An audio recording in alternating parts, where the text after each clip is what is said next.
చమం అంటే పూర్వజన్మలో మీరు చేసిన పాపాలు కూడా పోతాయి. పుత్ర భిక్ష దొరుకుతుంది, ఉపపుత్ర భిక్ష దొరుకుతుంది. పిల్ల పాపలతో హాయిగా ఉంటారు. సంచిత కర్మలో ఒక భాగము వెళ్ళిపోతుంది.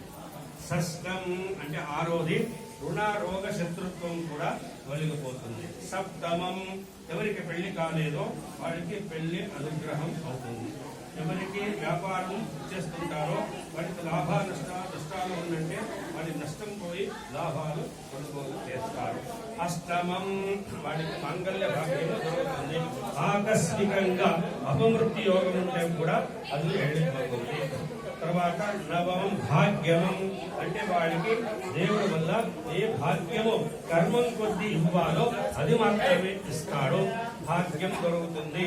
దశమం అంటే కర్మము తొలగి ఉద్యోగములో మంచి అనుకూలము జరుగుతుంది. లాభం ఇవన్నిటిలో మీరు చేసిన ప్రతి ఒక్క పుణ్యం వల్ల భగవంతుడు మీకు మంచి లాభం అంటే అంత అనుకూలము చేస్తాడు. 12వది వ్యయం అంటే మంచి దేవతా కార్యం చేస్తూ మంచి డబ్బులు ఖర్చు చేస్తూ దేవతా కార్యానికి తీర్థయాత్రలు చేపించి మోక్షం కలిగిస్తారు.